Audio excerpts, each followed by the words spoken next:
parent that loses a child has to make a decision every morning, anew.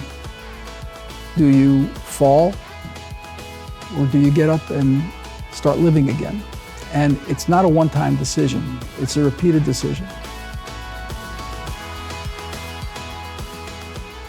Does Iran still pose a real threat to Israel? The ongoing war on terrorism in Israel has come with a huge cost, and many are still paying with their lives. Hi, and welcome to this episode of Inside the Epicenter with Joel and Lynn Rosenberg, a podcast of the Joshua Fund. We are a ministry dedicated to blessing Israel and her neighbors in the name of Jesus.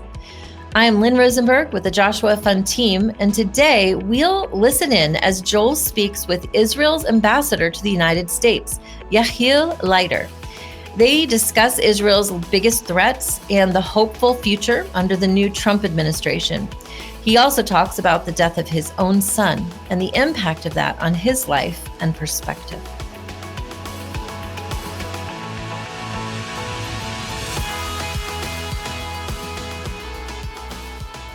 As my son was the point commander for Israel forces going against Hamas, Israel is the point commander for Western civilization.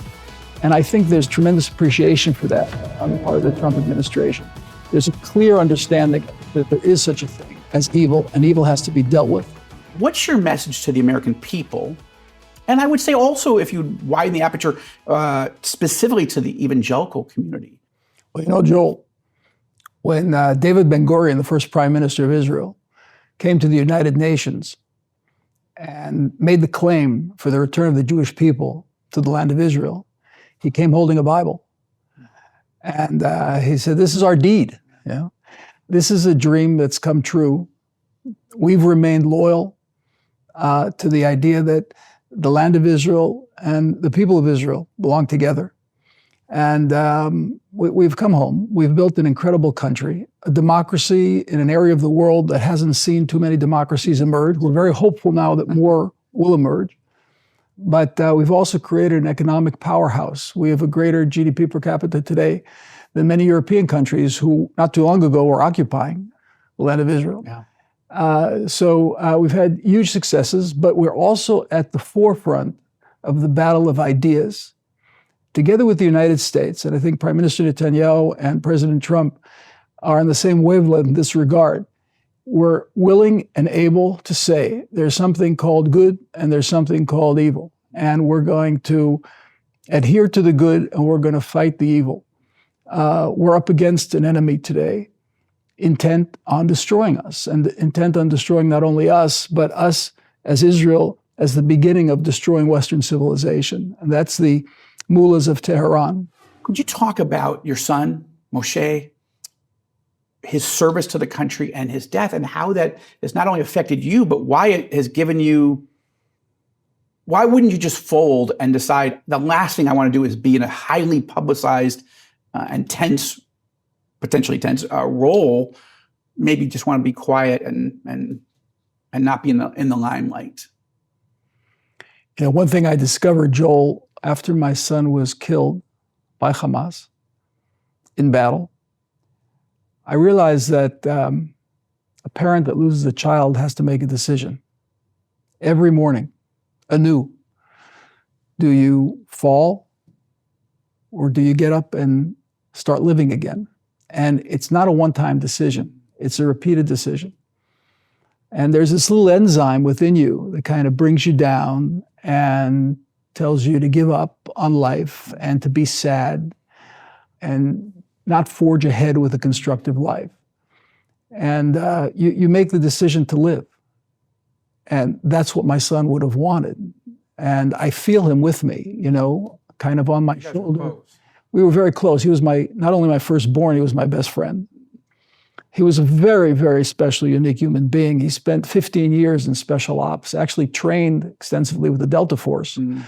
In the U.S. And after 15 years in special ops in the Air Force, he led operations that they're classified to this day. I just know that they were very, very brave. Maybe in your role, when you have a moment to breathe, you'll get access to learn more.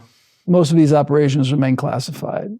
He was very, very brave. That's what everybody tells me, very courageous, and he would always get his soldiers out of harm's way.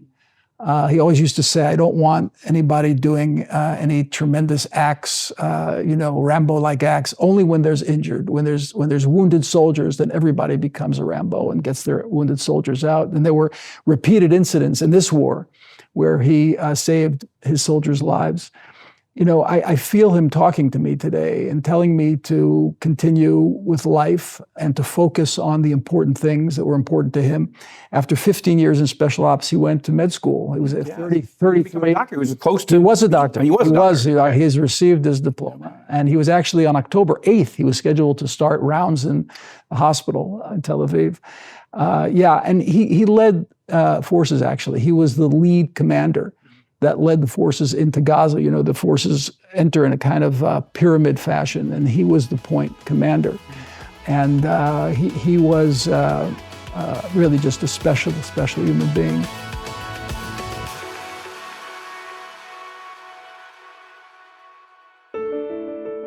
The verse of the day is Proverbs chapter 21, verse 31. The horse is prepared for the day of battle, but deliverance is from the Lord.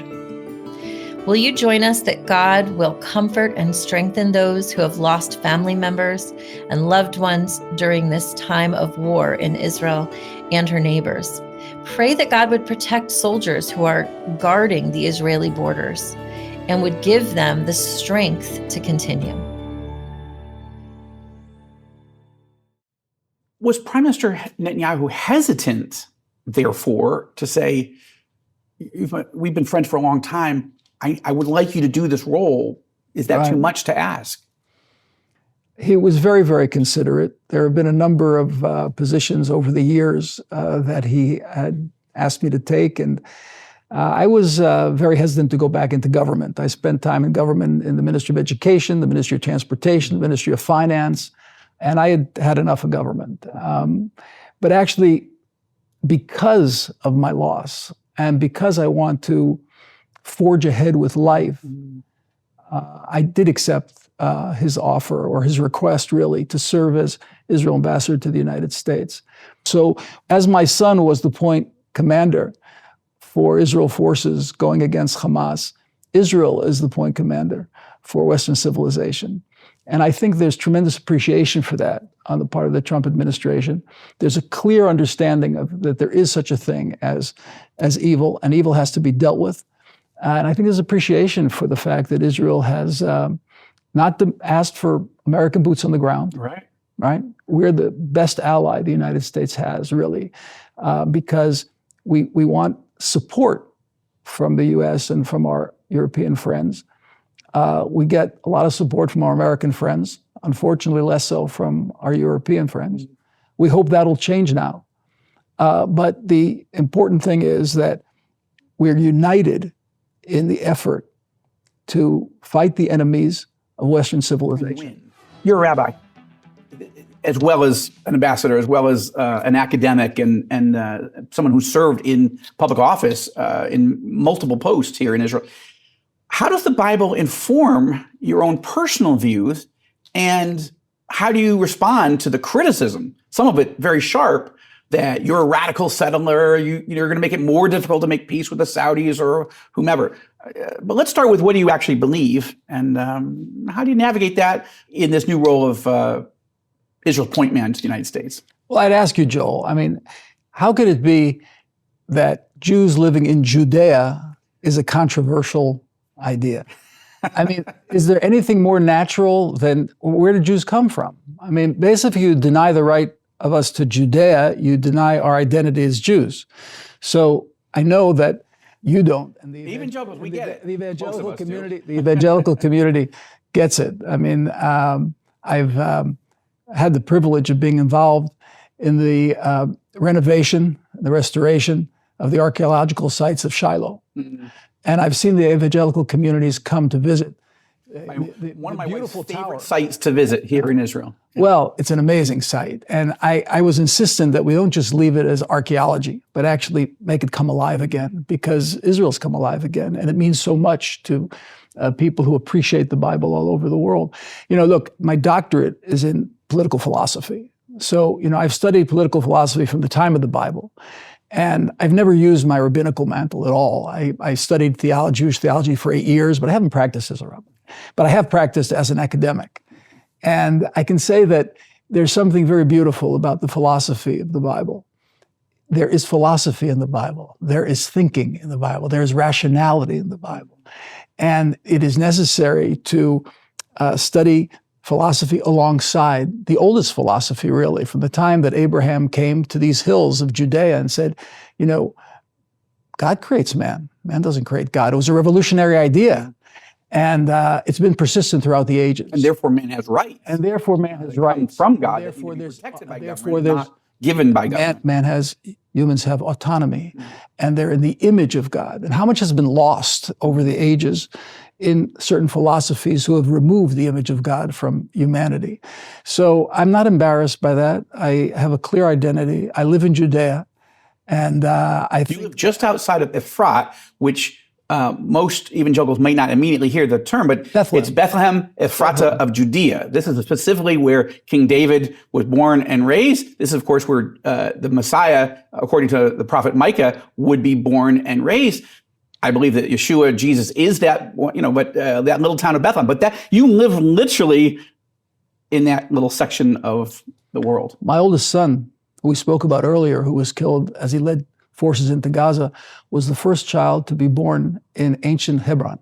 Is that right? Hebron is the... That's where you lived before. That's where we lived before, right? And it's also Judea. Okay. Hebron's also Judea. But it's where Abraham, Isaac, and Jacob, Sarah, Rebecca, and Leah are buried. And that's where they lived. And that's where this first idea of monotheism was echoed forth from. So there's tremendous significance to that fact. But I also like to emphasize the realpolitik aspect of that. For the first half of the 20th century, we had a paradigm called multipolarity. That was the order of the world. For the second half of the 20th century, we had the bipolar paradigm. U.S. and Soviet. U.S. and Soviet. For the beginning of the 21st century, we had the unipolar paradigm.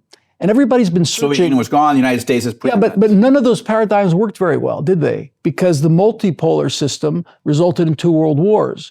The bipolar system was a world divided on the threshold of a Cold War, right? And a nuclear showdown. It was only nuclear showdown, which was only prevented through MAD, mutually assured destruction. We need a new paradigm now. And I think that under President Trump, we're a very chaotic world because we've stepped back from the unipolar moment.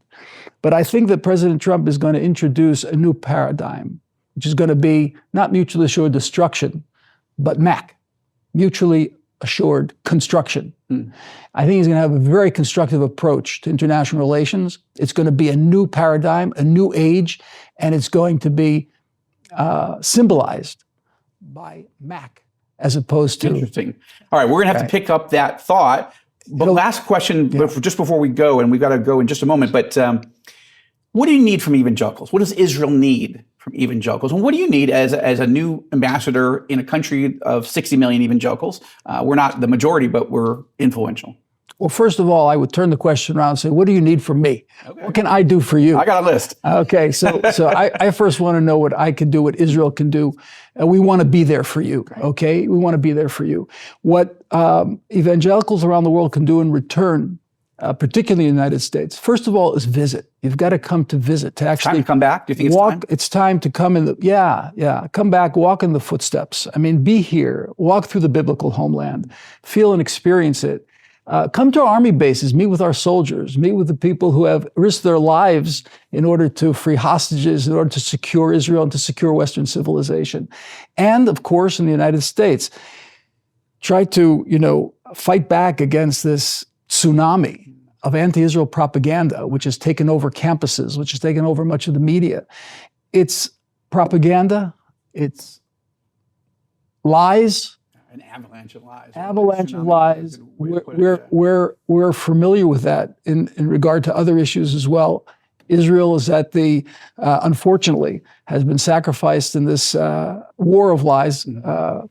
And it's very important that lovers of Zion and the evangelical community stand up against this this attempt to delegitimize and degrade Israel in the eyes of the We nation. are, we will, and I appreciate it. Thank you for listening to this episode of Inside the Epicenter, which gave you an insight into the threat Iran poses and how families are impacted by the war on terror. If you have found this podcast really valuable, please get in touch with us. Let us know who you are. Are you someone who's searching for Jesus? Here is where you can find answers. Do you want to talk about something else on this show?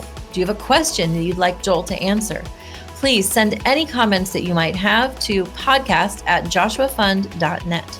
Your feedback is so incredibly valuable to us as we develop this podcast. And as always, you can check out our show notes for anything you heard on this podcast that you'd like more information on. We would love for you to consider becoming a generous monthly giver to the Joshua Fund to bless Israel and her neighbors now and for the long haul.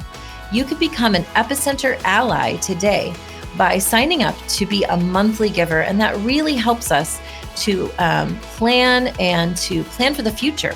So we would love you to prayerfully consider that. Have a wonderful week, and we'll see you next time on Inside the Epicenter. I'm Joel Rosenberg. On your left, you'll find some videos we've chosen specifically for you. We look forward to partnering with you to bless Israel and her neighbors in the name of Jesus.